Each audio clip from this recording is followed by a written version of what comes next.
They say when the bees began to disappear, the farmers noticed first. Pollination slowed, crops withered, the hum that held the world together went silent.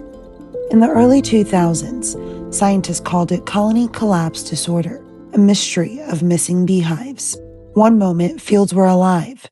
The next, they were ghostly still.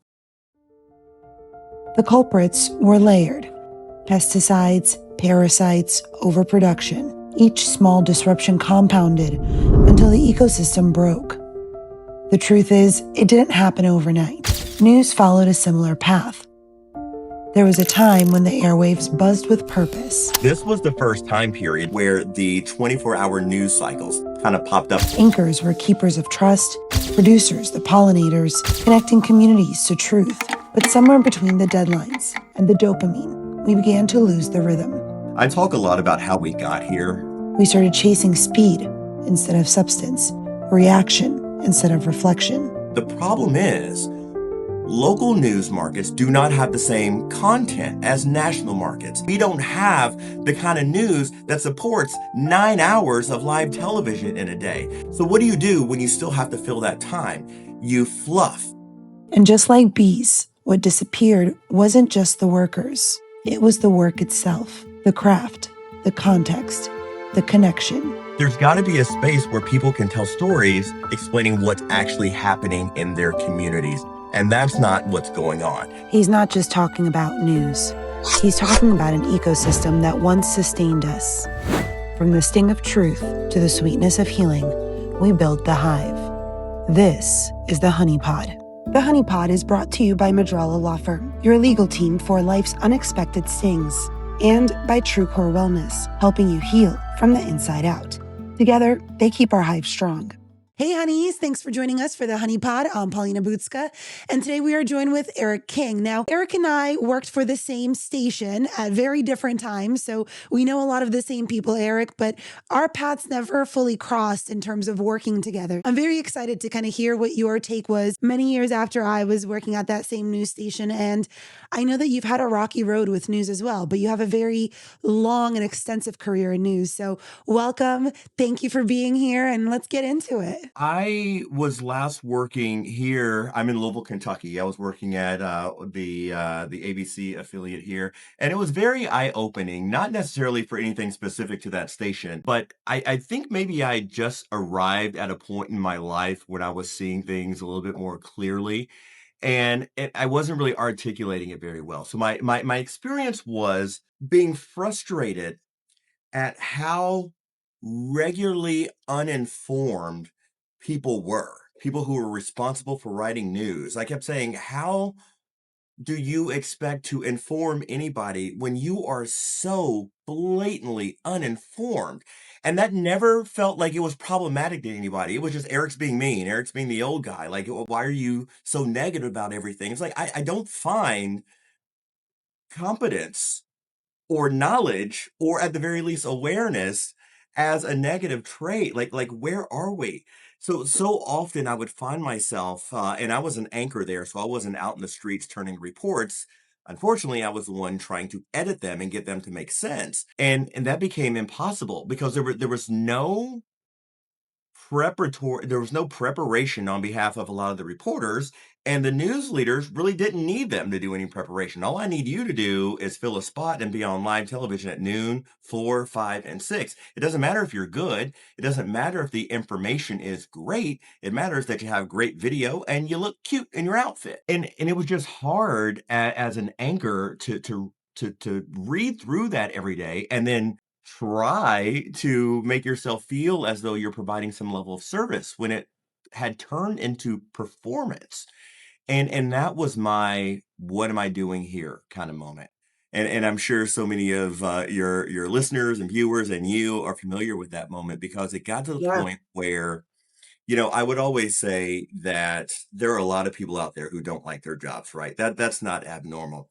But the distinction that we have to make with us is, since our jobs are on television and they're almost on some level tied to our identities, You can't walk out of your house if you're recognizable and not be hit with who you are at work. And what people with me didn't understand was I had come to a place where I was embarrassed about the work that I was doing. So when you come up to me in public to talk to me about it, I started to shut down. So, I mean, it started to have pretty important social impacts on me because I was shutting down because I was embarrassed of the work that I was doing. And there was no escaping that because I was tied to it publicly. So my television career ended back in February when it was time to go. It was time to get out of there. Massive layoffs across the board. So I wasn't alone by any means, but it was a blessing for me because I was ready to get out of the industry, but I was locked in a contract that if I, as one of the main anchors at the station, broke, I would have to pay to get out because I'd been Absolutely. through that. I'd been through that years ago. I had to pay a lot of money to Yeah. quit a job. Um, and so that's kind of where it ended for me after a lot of self-searching on what is my actual struggle in this role as news anchor. Let's talk about kind of how long you were in the news world because this wasn't your first rodeo. This wasn't your first So, station. This was something that you've done for years, decades actually. And so this it's not like you're going into this and going, I just want to make, like everyone's life miserable like you said. You're like I've seen this happen and we need to be accurate on what we're reporting and we need to be at least somewhat informed as to kind of what we're talking about. so about 25 years, that's how long I was in the business. One of the benefits that kind of helped me stick around to this point was one of the stops that I made in my career was in Dallas, Texas. I was a reporter for a year there and an anchor for 2 years there. And Dallas is the fourth largest broadcasting market in the country. We're the Southwestern Bureau for NBC News. So that meant the news that we were covering in Dallas was big and impacted 6 million people. But the stories that we were additionally going out to do from for MSNBC, NBC, everything from the Today Show to nightly news, and then supporting all the affiliates around the country, that was big work. And the producers were brilliant. The news leaders were brilliant. The professional development was stellar. I had the same talent coach as Lester Holt. So Wow. we had access to consultants. We had the ability to get better and to grow and to get good and then to have national exposure. But my only real goal in broadcasting was to get back home to Louisville, Kentucky. I thought if I could take that level of national skill set and bring it to market 50 in my home market, we've got the opportunity to really do something here to push journalism forward or at least restore it to where it should be, right? And so that's why I stuck around so long because I came back to news in this role here at the ABC affiliate with big eyes of thinking, okay, I think society is at a point now where we're looking to fight misinformation. I think you got an experienced national caliber anchor now here in the building. Let's work together. And Right. that's kind of what I was promised. But that's not what played out at all. And we see that happen in news a lot, right? Where we are told a lot of things. We go in with really big expectations, and then those expectations kind of dwindle once we're in there. And I could see kind of where your expectation from like a market 4 to a market 50 goes. I can bring in so much level of experience, but at the same time, there are so many resources missing. And I think for me, what I kept seeing as I progressed in my news career, it was just more and more people who were less experienced that we were hiring. And it didn't matter whether they had the experience or they had the knowledge or they even wanted to be a newscaster or a journalist. They just wanted to be on TV a lot of times, right? And so we're seeing more of that news personalities versus people who are there for the story. Yeah, in my book, I call them infotainers. We are no longer hiring journalists. Yeah. We are casting newsrooms. It's not about your pedigree. It's not about your credentials. It's not even about your abilities. It's about your look. It's about your social media following. It's about, oh, this person really pops on camera. This person would be great on the morning show. This person has a lot of personality. Personality and energy are the only things that you hear in newsrooms in terms of scrutinizing reporters. You don't hear writing. You Right. don't hear investigation. You don't hear understanding. You don't hear body of knowledge. It's all about your energy level and your personality. And so now we've got a bunch of people who want to be social media influencers and they see local news as a stair step to getting there. So we didn't work under the same administration when we were working at our station in Kentucky, but I do know that when I worked there, I think for me, I was coming from a much smaller market and then, stepping into a much bigger market. So the resources were there. It was pretty incredible kind of seeing, I was going from, doing my own live shots to now having reporters and anchors and photographers all working together. The amount of work that we were expected to turn and to do without a lot of oversight. Even when I was in Kentucky, the feedback that I would get would never be so much on my anchoring or my writing. It was more about your face was shiny. You didn't put your lashes on that day. Your lipstick Wait, wasn't on. so I mentioned that I had a great talent consultant. Yeah. Barry Nash was his name. He was fantastic. I mean, I learned, I cannot give him high enough praise. But here in Louisville, they decided to bring in what I call a low budget talent agent or a talent consultant to do that with us, right? And one of the things that she told my co-anchor was to, when Eric is speaking, don't look at him because you just shouldn't do that. But if you do, open your eyes a little bit wider. It makes you look more connected. And I thought, who is paying this person to say that? Like, this is are you serious? Like, we just ran an entire 2-hour newscast, which had no news in it. I can tell you everything about Taylor Swift. I can tell you when the McRib is coming back, but your only criticism is my co-anchor's eyes need to be bigger. And I thought, what is this? But I think that really sums up where we are in local news. And to the point of that you were making a second ago when you talked about, the pace of reporting is relentless and you have little oversight. Well, I will argue now it's the oversight that has changed and gotten worse because you have executive producers that are in their second job out of college. They don't have any executive credentials. And now you are responsible for not just writing, but for checking mine.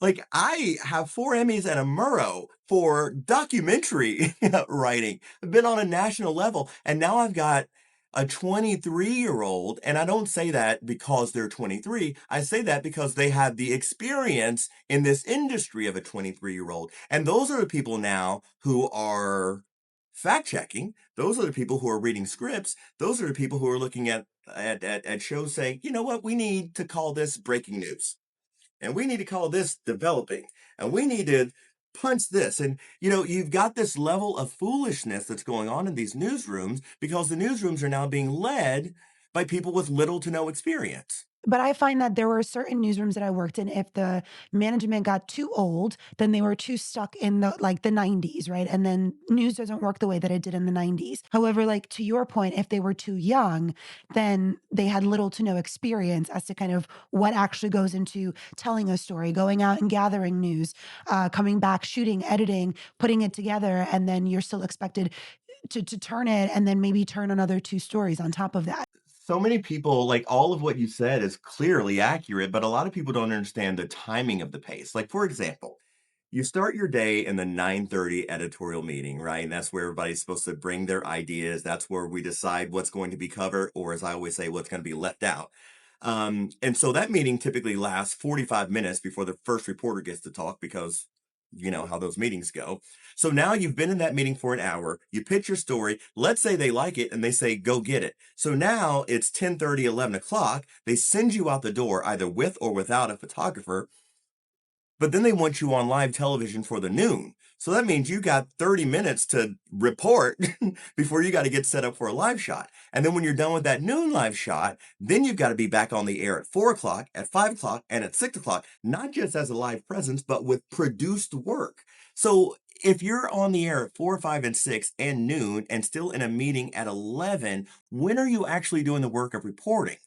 The apparatus doesn't allow this to be a public service. The apparatus only allows this to be a platform of video and people who are entertaining you to monetize your eyes, to monetize your attention. It's not about information anymore. It just isn't. That's not what When general managers are held to account, they're not asked how many school boards did your newsroom hold to account. They're asked how many eyeballs did you still have on the screen for the 6:17 a.m. weather tease. It's not about information anymore. And it's sad because to your point, that was one of the biggest gripes that we had here with management for a long time. Our meetings would run like 2, 3 hours in the morning, and you're just like, and then you were expected to do a 12:30 check-in, and you're like, I barely left the I barely left the building. I don't know what you like. I'm in the middle of an And then it interview. was, Yeah, did you get any crying mothers? Did you get any sound that's emotional? Do you have any sound used to open the show? sure. Do you have any compelling video that we can lead? So they're not asking you if you have facts. They're not asking you if you have content. They're asking if you have bells and whistles. Right. The other thing that we found as reporters, especially because I did both, right? I reported and then I anchored. And many times on the weekends, we were expected to both report and anchor. And so during the week, however, yeah. One of the other problems we'd have is, the older some of the management got, they would just be like, well, you can do it. Here's how you do it. And they have these like grand ideas of how we can put a story together without realizing that the newsrooms that we had back in the 90s are not the newsrooms that we have today. We're not working with a full group of people where I have a reporter and a cameraman and an audio guy and somebody who does this and this. You are doing it all. And then factor in the driving back, factor in setting up a live shot, exporting, uploading, sending it back to your Factor in state. people who say no, that they don't want to talk to you. Correct. It's all of it. It's the news gathering portion of it actually that it's and you still, like you said, you're still required to produce a 4, 5, 6, 7 o'clock newscast depending on which ones you're working in. It's just unrealistic what we're doing right now. I talk a lot about how we got here, because, obviously we came from a background where you had the 6 o'clock news and then the national news, and there weren't a lot of things to choose from. But I always look at like the early 90s. You remember I don't know how old you are, but I always talk about the 94 Winter Olympics being the greatest, most pivotal moment in sports for a lot of reasons. You had Tanya and Nancy, you had OJ Simpson, and outside of sports, you had the Menendez brothers, right? These are big, major news events. But this was the first time period, 94, where the 24-hour news cycles, those that kind of popped up in the late 80s, early 90s, they had never really seen real traction until 1994 when all of those things happened and people were glued to those events for hours on end. Shortly after that, that's when local news models started to adopt these national news models. That's when you started getting 2-hour morning shows. That's when you started getting new newscasts and started adding 4 o'clock and then a 6 o'clock after the 5 and all these newscasts. But the problem is local news markets do not have the same content as national markets. New York can pull from Paris, Beijing, Kuala Lumpur. They can pull from the entire world. In Louisville, we can pull from Shively and Lexington and Frankfurt. We don't have the kind of news that supports 9 hours of live television in a Right. day. So what do you do when you still have to fill that time? You fluff, you add hometown hero stories. You start adding all of these lighthearted stories, these feel-good stories. Anchors start laughing between segments because it shows personality, because that's what people want to see. That's what make people happy. And if you talk to people on the street, oh, I would like to see better news. We all would. We all would. Now, I'm not arguing that the news that we're putting out there in local news markets, crime, crime, crime, crime, crime, scandal, scandal, scandal, is worthy of our attention all the time. But there's got to be a space where people can tell stories explaining what's actually happening in their communities. And that's not what's going on. Because one, newsrooms don't invest in talent that's capable of doing those things. And two, that's not what people want to see. But it's not always about what people want to see. It's about what people need to see, what people should have to understand, or at least be given the privilege to understand to help them make more informed decisions. Because that's how we got to a place now where people are using their opinions to form their facts rather than facts to inform their opinions. And I think local news has a place for that because we were supposed to be the national organization or the team across the country that could take high level politics, high level academics, high level policy, and translate it to where everybody in America had an ability to understand it. That middle level is gone now. So now you've got north and south, east and west, right and left, all in these dogfights. Nobody that's even capable of getting in the middle and trying to pull sides together and add real context to disagreement. I have an episode coming up with Jeremy Chen, and he and I speak about the fact that the number one thing that we still see in America that people love to watch is true crime, right? And so if it bleeds, it leads. And I understand why news does it. I understand why we follow the ambulances, why we follow the police lights. But the problem that I'm having with local news, like you said, is that we don't inform the public. Other than a 10-second blurb as to another person that got shot on this and this street, that's where that story ends. We stop doing deep dives. The reason why true crime works for the national platform is because you have documentaries and you have big streaming services like Hulu, Netflix, who are taking the time to take these really small newscast stories that we've spent maybe a minute 30 on, and they've created a 6-hour production out of it in a docu-series, right? That's where the bread and butter is. But if we continue to work on the same news model that we've had, it's just, I don't see that it's going to be very fruitful for us for the long run. And we're already seeing that, right? There's a reason why people are not watching our local or national news.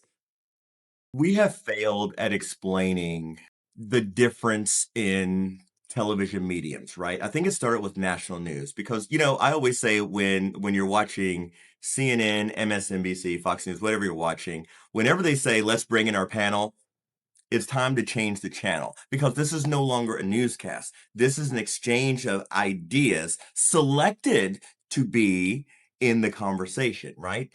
That's not a newscast.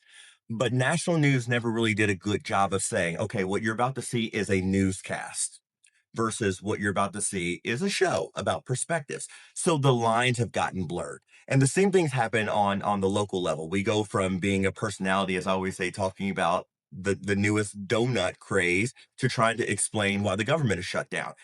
Those two things are you can't get from one to the other in a way that's going to be beneficial for anybody. So we've allowed so many distortions in what news is and what news isn't that it's very difficult now for people to decipher. I do think the benefit of things like podcasts and the fact that they're so successful lately is what that tells me is people are no longer interested, or I would argue they've never been interested, but people are no longer interested in those 13-second sound bites. People are interested in context. People are interested in hearing people tell stories that give perspective to their lives or things that they can relate to.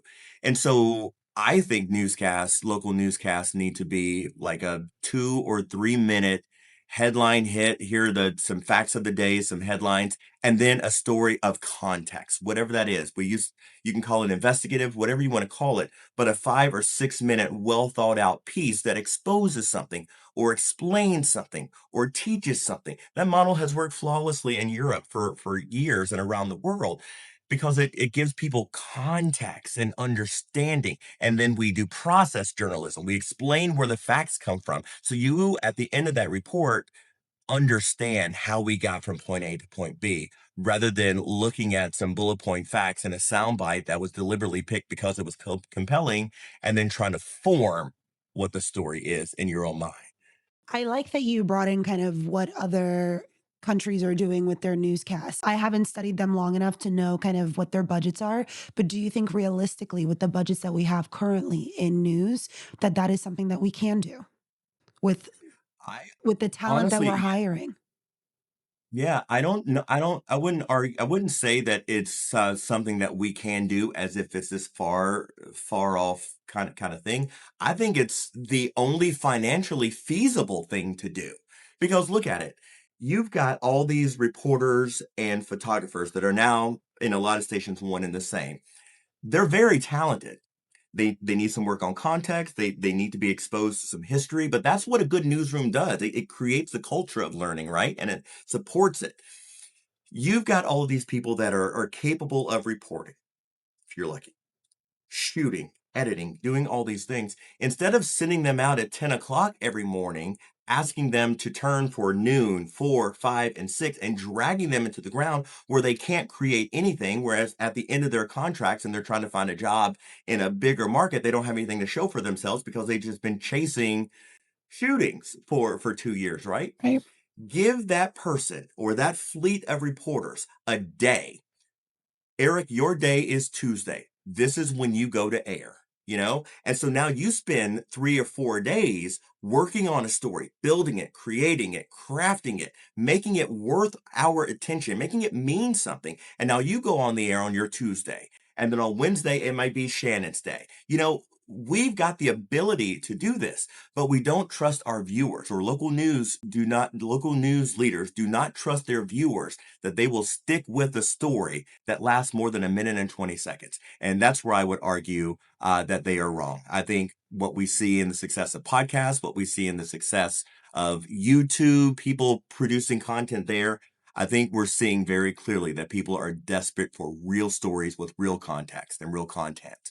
I agree with you because I definitely am not I mean, I used to do breaking news, but my bread and butter is definitely documentary style pieces and kind of in-depth pieces. That's something that they loved in Kentucky. But here in Vegas, I mean, I'd get pushback left and right. If it didn't have like you said, a mom crying or somebody, then it just, what's the point of this? Because we can do something Yeah. bigger, and for them it would be, well, this needs to be cut down, this needs to be shorter, or it would get moved to the weekend because they were like you said, we don't trust the viewers enough that they will sit Yep. around. We know storytelling. We know the impact of it.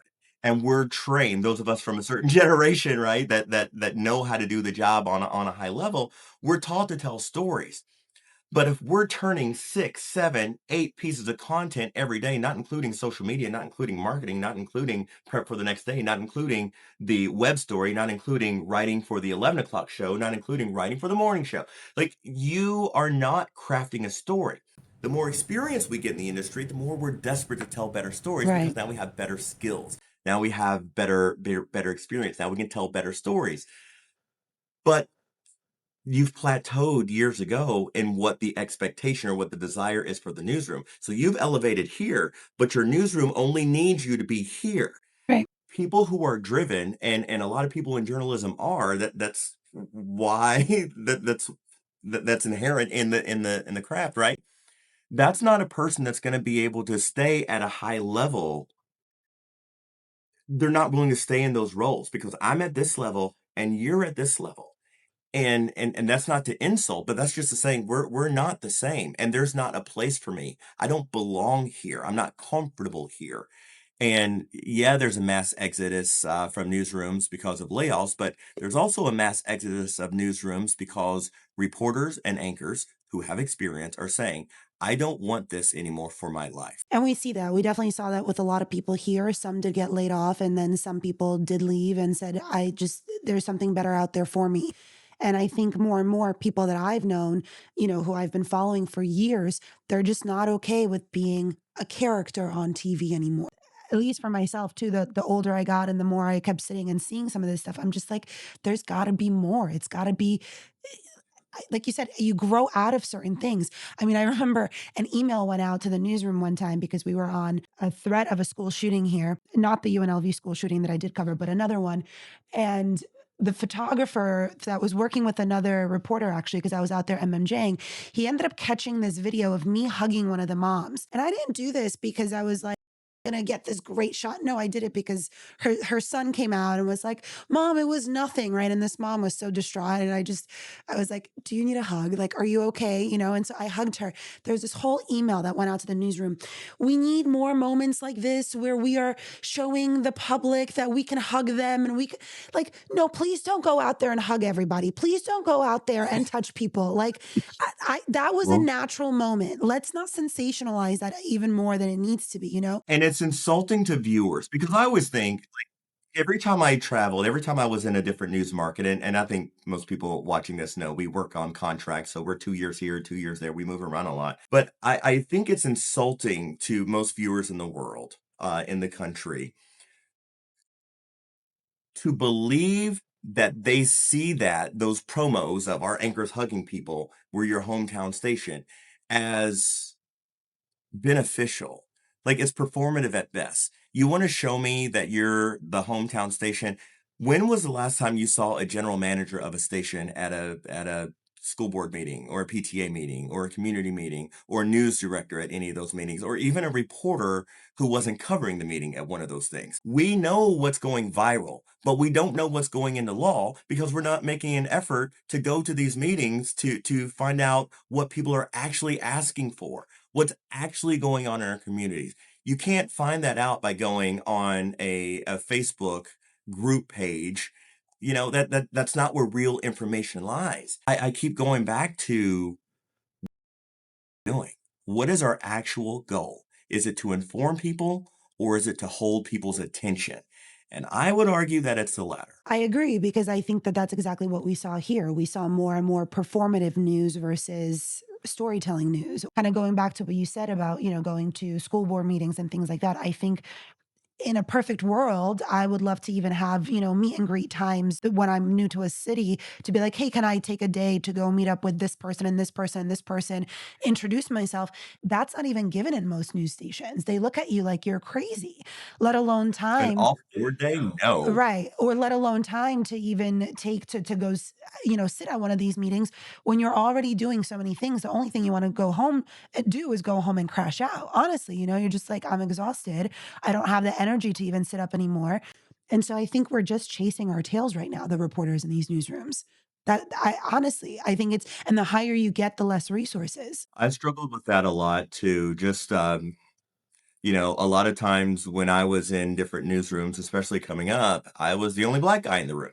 And so if we're all responsible for pitching news content, pitching stories from our experiences and our brains, things that we see, that should have equal play in the newsroom. But it became very quickly that we're not only deciding who matters in terms of our viewers and what stories we tell, we're also deciding who matters in the newsroom, right? What perspectives that we're willing to listen to and then go after. Because I mean, it got to the point where and I'm sure I'm not alone. I mean, I started censoring my pitches.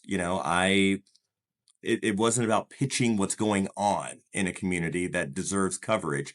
It was about pitching what you thought they would say yes to, and you could actually turn in the time frame that you had it. So it's not about covering the best news. It's not about getting the best story. It's about, okay, what can I go out and do today that I can get finished in time? And that's not a good place to. It's not, and we saw that a lot of that here in Vegas, particularly because I think Kentucky, again, the administration I worked under, there are things that I can, be mad about, but I think for the most part, they did try to hold us to a standard, and they were much better at holding us to a standard than, let's say, Louisiana was, right, where everybody was so new and we were all so green. There were a lot of still issues in that Kentucky newsroom, but Vegas, I want to say it was every one of our reporters, we would just pitch stories that we knew we could turn, or stories that we knew we had the 3 sound bites already, or we had the 3 people lined up because of all the other work we knew we would get assigned and kind of dumped on us throughout the day. And generally, like you said, our managers had a certain story that they wanted. They had a certain news flow that they wanted to see. This wasn't too sexy of a news story, so we're going to go with this story. It's hard. And even when we were doing stories, I had a story out here that the newspaper did. And I was able to speak to some of these women who were raped by a gynecologist. That story never made air because we had staff members that were too green, who were above me, who did not take it to the proper channels, who said that this project was too overwhelming for them. It would take too much time to fact check all of this, too much time to go through this. And the story died right there. And it didn't matter how much you'd fight for it. And that is not what news should be about. Those are the stories that should be leading our newsroom. Somebody tried to explain that to me once. Like what? Like I know that was frustrating for you. There's no way that it wasn't.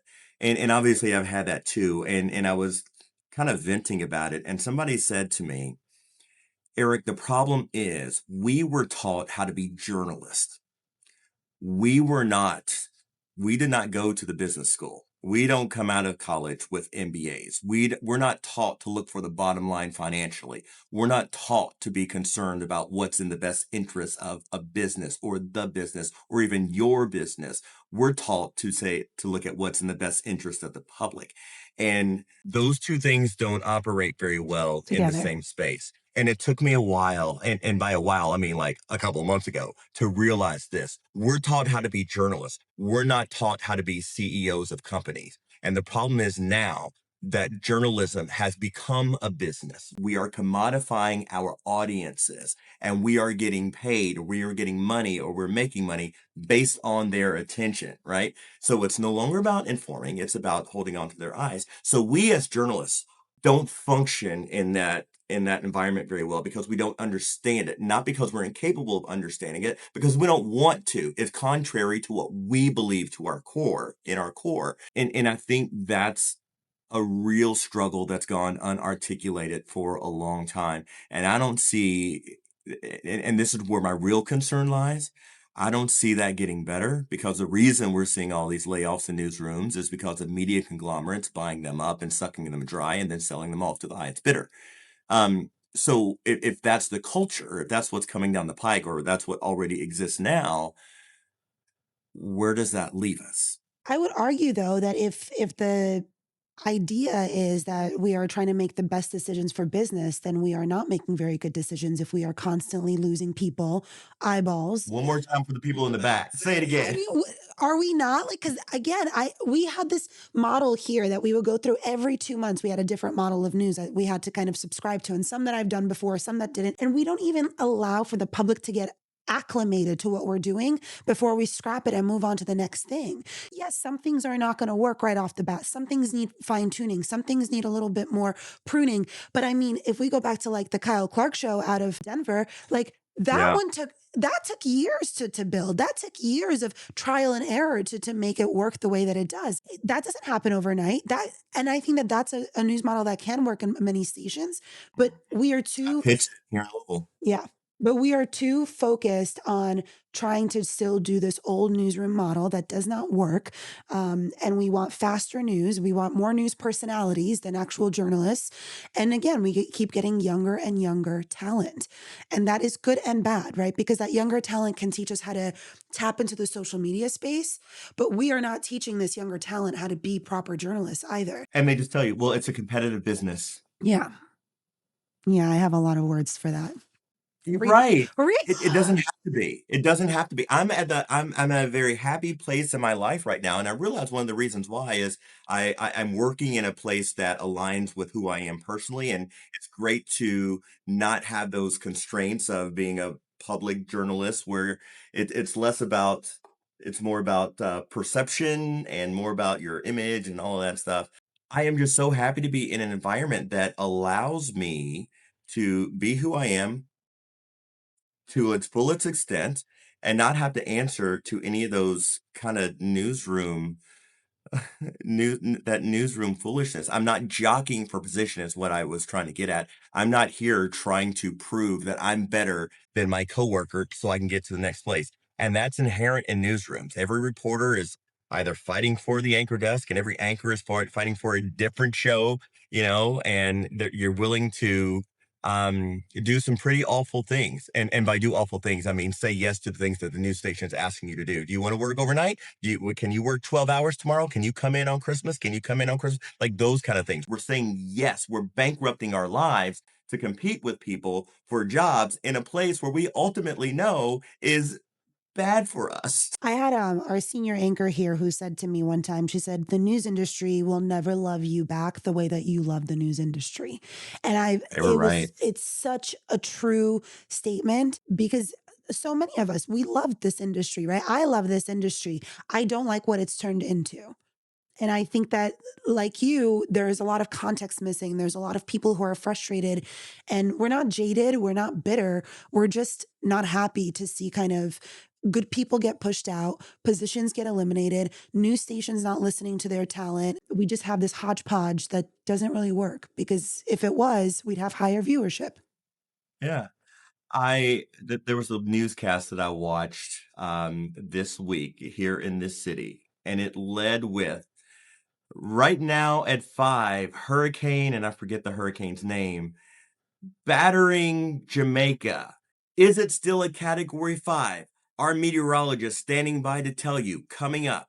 Okay, well, that's archaic. You've just spent 45 seconds Yeah. not giving me the news, telling me the news that you're gonna tell me in a few minutes when you already know it. And the fact is, I already know it too because I got it on my phone. Like you're telling everybody that you're late breaking and you're on the scene, and we're gonna give it to you first when you deliberately just create it's that whole coming up after the break. Is there something in your refrigerator right now that will kill you? Details in 2 minutes. Meanwhile, What are that you? story's been up on the web for like the last 3 days. But it's like, I'm no longer about giving you information. I am trying to get you to watch because if you come back after the break, we're gonna show you how not to die. Like, that's silly and it's foolish. And we expect people to look at it and think, you know what, that station's they're on my side. They get me. And I'm just like, no. And I'm sitting here with 25 years of experience, and my job is to sell this. Like, watch your face. Fix your face, Eric. That's what I was always told. Fix your face. Are you smiling? No, I'm not smiling. I'm I'm borderline trying to figure out how I can break through this wall and get out of here. I'm balding in the process, right? Look at me. I've aged 30 years. I'm actually 17. Like, come on.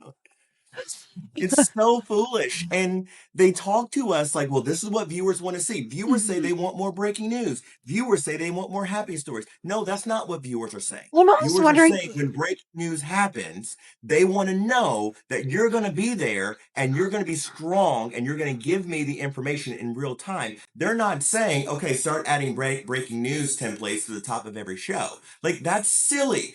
That's Yeah. not what viewers are telling you. And you know that. And you're just trying to get us to buy into this foolish so we can go out and execute and be the face of foolery. Like, no, we're on to you. We see what you're doing and don't like it. We don't, and I think a lot of us do see that, right? Because when they say to us, the viewers like that, I'm always thinking like, what viewers? Because Which one? when I go Name 'em. out and I speak to people, people have such a problem with what we're doing, with our setup, with the content that we're producing, and kind of what you were saying that like we're getting everything on our cell phones.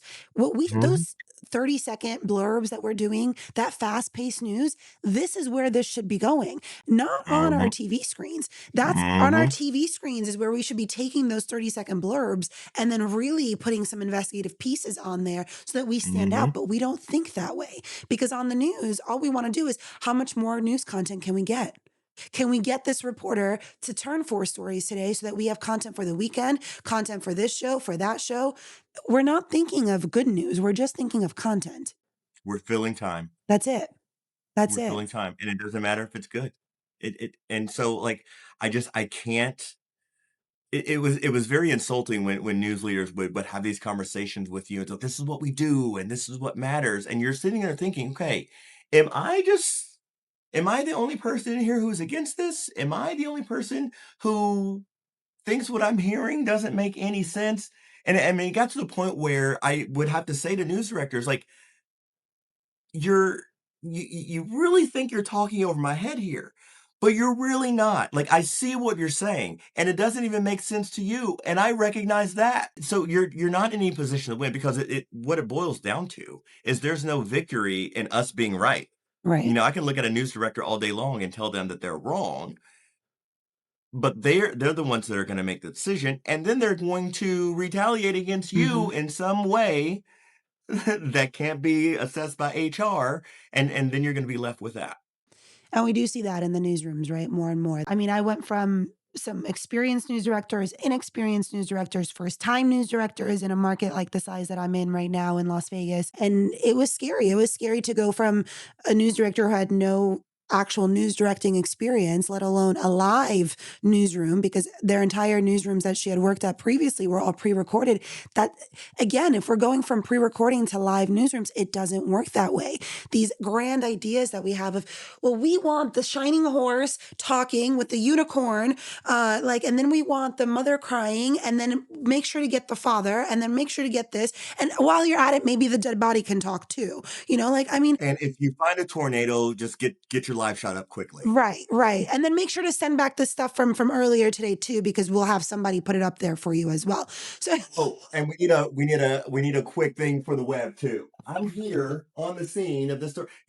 Like, give me a break. Like, it's laughable. Like, it every is. newscast to me now feels like an SNL skit, and I can't see it any differently. I was in Milwaukee for a conference last week, and I turned on the morning shows, and I almost fell out of my bed. Like, there's a news anchor that is always featured on the John Oliver show. He always does segments showing news anchors that are acting silly or acting foolish. And this guy is a mainstay on there, and I didn't realize he was in Milwaukee. And I was watching this thinking, this is a person that interviewed for this job, performs this job every day, is laughed at on a national level, but at the local station, it's, oh, well, everybody knows him.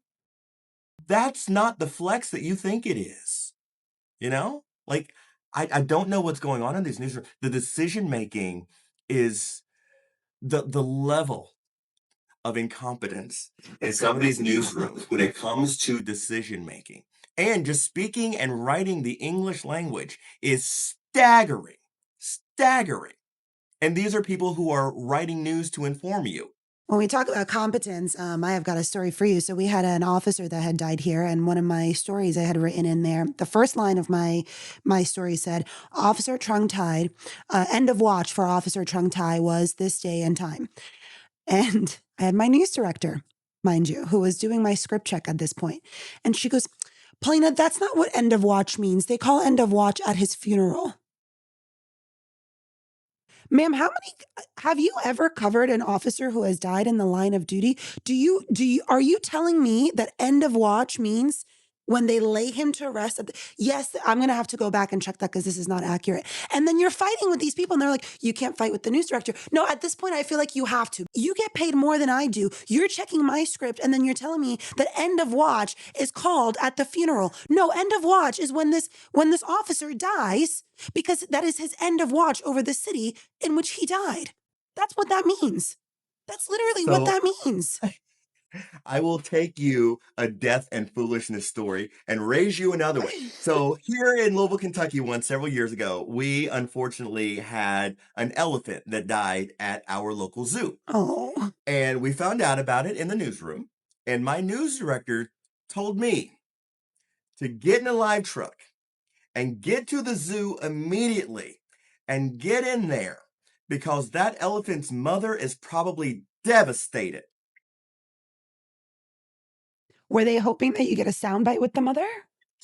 So I said, quite wittily, I think, what do you expect? There's going to be an elephant wearing a black veil, swinging his trunk to wade in the water. Like, what do you expect me to see? That was funny, right? Well, no. My news director, he did not think that was funny. He was dead serious. So now, here I am in front of the zoo, Where they looking won't for the even dead let you in close mother. enough to this elephant. Like, let's be real. Elephants have great memories, and so that elephant is gonna know, and it's like, is this really the conversation that we're having? Like, is this where we are in our effort to inform our communities, looking for a devastated mother elephant to get that devastated mother elephant in her despair on live and in living color news? But this is what I That's mean where we with, are. like, this is what I mean when I say, like, the expectation of what these managers have is just laughable. Like, it, first of all, on any story like that, even if the mother was distraught, which we do know that elephants and dolphins and certain mammals and certain animals do have, like they grieve like humans do. But the chances of you even getting in close enough to go see this mother elephant and having to go through like their PR team or having to go through their PIO. And explain to the PR team why you're there and what you're looking. Well, we just want to get in there and maybe see the mother and My talk about how devastated she is. They'd laugh at us if we told them that, honestly.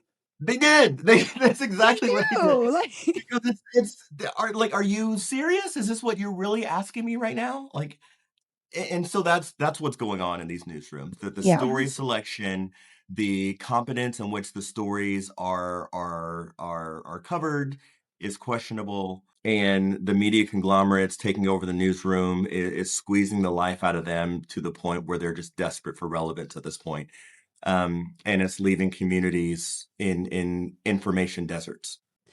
Let's talk about where you are now, Eric, because you are happy where you are. You have a book that you've written about the newsroom and life in news. So let's dive into the book and then let's dive into kind of how that led into your next career. chapter? Yeah, one kind of really did lead to the other. I when I was let go in February, I kind of had the idea of writing a book about my experiences in news for quite a while.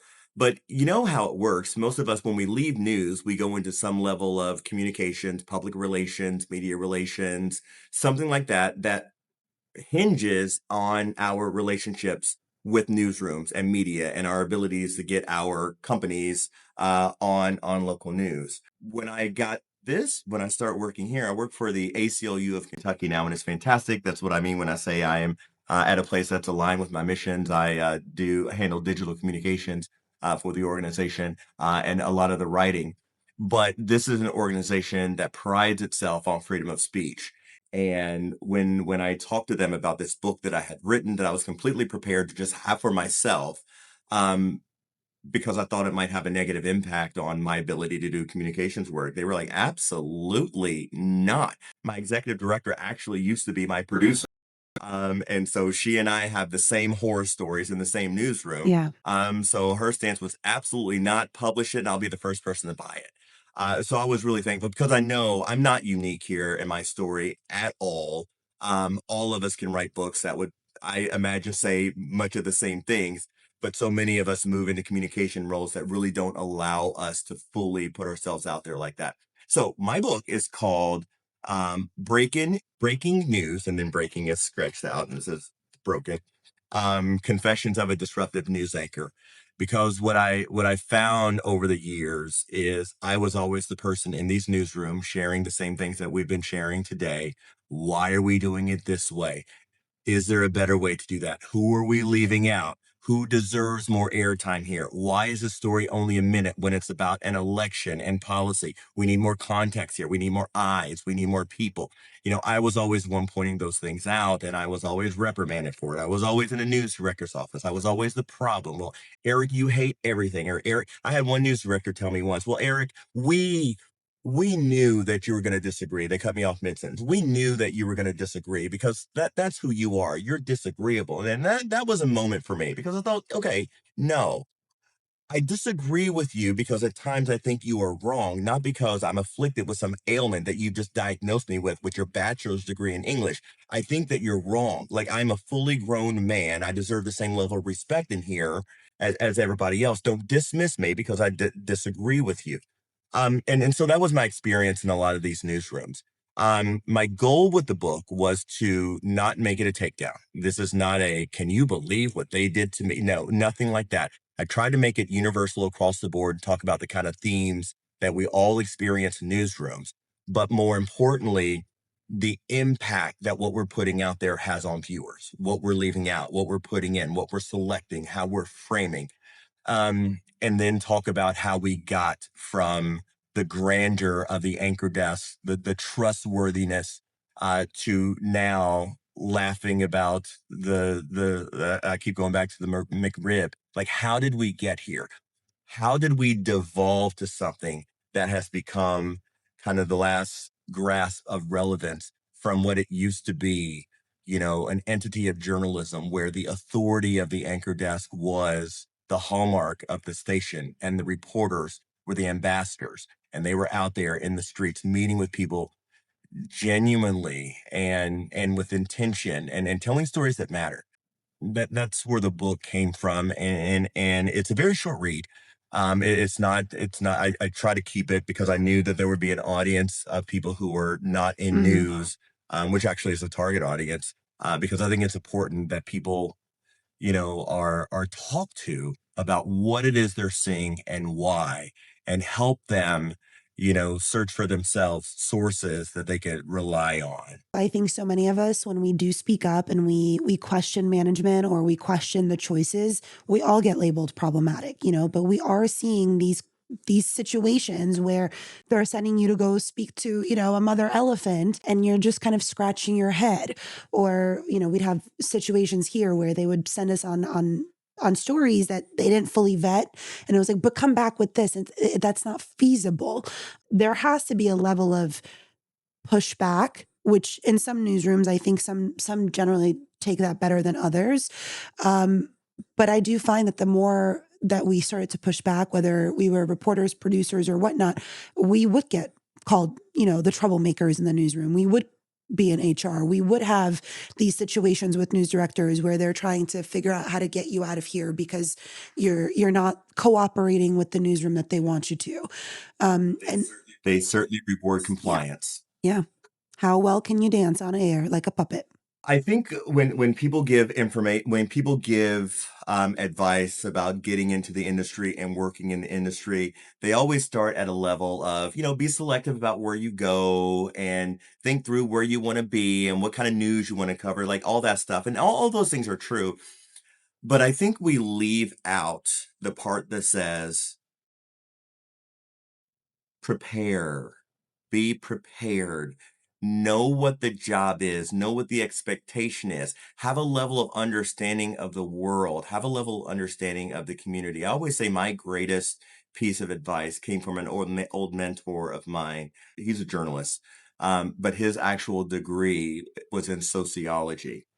And I follow that same path. My bachelor's degree is in sociology. And I think that was so valuable because you come out of school with an unbelievable understanding of how the court system works, how social services work, Right. how healthcare works, like all the things that form a society. You understand the inner workings of those things. And that's essentially what reporting requires. You can be covering the legislature on a Tuesday morning at 9 o'clock, and by 4 o'clock afternoon, you could be called in for a murder trial where the jury has just come back. You've got to understand procedurally how these things work so you can incorporate that into your reporting. And so I think so many people just start out wanting to be on television, or they start out by seeing news reporters that they like and say, you know what, I want to do that. But you got to do the work. Journalism is not a performance job. Journalism is an understanding job. That used to be part of the identity, and it needs to become part of the identity again. So if you're interested in getting in this business, you need to be able to turn on a national newscast, I'd say an international BBC, something smart, Right. and watch it and see what they're talking about. See how they cover the world, because those BBC reporters can talk as articulately about an incident in North Africa as they can about something that happens in Pocatello. And that's the level of expectation. That's when I came into broadcasting. I came in I could recite Peter Jennings at the Berlin Wall. I could recite Jim McKay at the Munich Olympics. Like, this was the kind of journalism that I understood was the standard. And now, unfortunately, even people in our colleges and universities are looking at a standard that they should not aspire to be. I look at it as a call to arms. I really kind of lean into the skill sets, the very strong skill sets that exist in newsrooms. A lot of this lands on the shoulder of news directors, most of whom at one point were rock solid journalists who made decisions based on journalism. But now they too are employees in the newsroom, and they have to answer to the general manager, who has to answer to the corporate office, and they're giving mandates. So now they're just trying to push the paper and keep eyeballs on the screen by whatever means are necessary. And that's disappointing. But the only real way to revive this, if we're going to do it inside the apparatus that currently exists, is to get those news directors to start pushing back, or to try to be innovative in a way that I just am not, to say the right thing, to convince the right people, to allow them to do the formats that we believe work. But it's going to take them saying, okay, no, we're going to be the station that tries it differently. We're already failing with viewers. We're already not making money. What's it going to cost us to get rid of all the bells and whistles? We're asking to do this on a lower budget.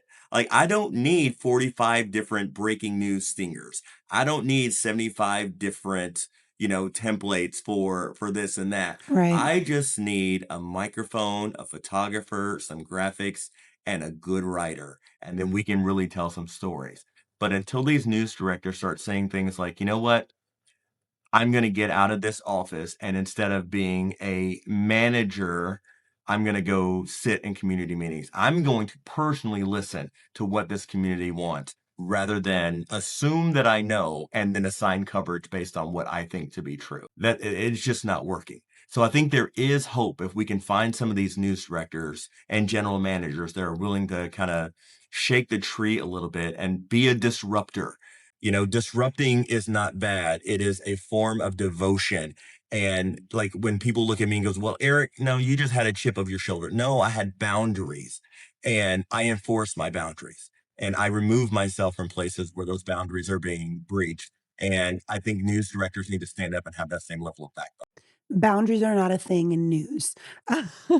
That's not a thing that we have in news, right? They want you to say yes and be flexible, and the more flexible and the less boundaries you have, the better for news. So I could see why yourself, myself, and so many people on this podcast are the disruptors of the newsroom, because I think ultimately what it comes down to is I think we're just fighting for the people. We're fighting for the stories. We're fighting for what the people are saying that they want to see, hear.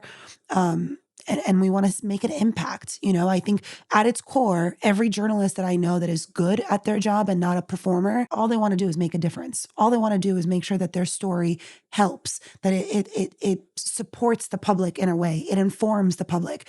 And we've gone so far away from that. That's why we have so many disruptors now. That's why we have so many people disgruntled, because we're no longer doing that. We're not helping the public. That's the real pain point because we see it. Those of us who have been in these newsrooms, we see what's happening. And then we see and hear and feel the conversations about misinformation, fake news, all that stuff. We see it.